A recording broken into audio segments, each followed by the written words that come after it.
وكما هو موضح أيها السادة في عنوان الفيديو زي ما انتم شايفين كده، هنتكلم عن أنواع البيوت المصرية. وطبعا بما إن الأنواع دي كتيرة جدا، فإحنا مش هنتكلم غير عن كام نوع كده موجودين بكثرة في المجتمع. أول نوع معانا هو النوع اللي حياته على النت وعلى الموبايل بصفة عامة، ما عندوش حاجة جديدة في حياته غير الموبايل. مثلا الشخص ده والأسرة دي لو داخل الحمام هتبعت شير لوكيشن تقول فيها ان هي لوكيتد ات حمام بيتهم، وهاشتاج مثلا مش عارف ادعوا لنا نرجع بالسلامه. من واجبك انك انت تخش تطمن عليهم وتخش تقول لهم ترجعوا بألف سلامه باذن الله.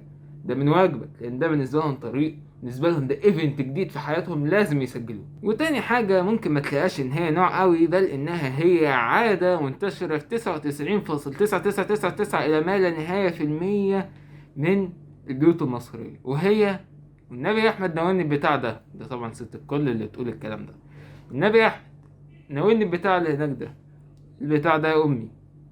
طبعا ما الموبايل لحس دماغك قاعد لي 24 ساعه عليه ويخرب بيت الزفت ده مثال حصري.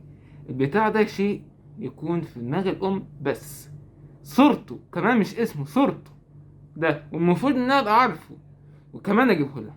قابلني لو لقيت في اي بلد في العالم غير في مصر حوار زي ده. وطبعا ما تقابلني، مش هتعرف، ما تدورش ايه الفرهده دي.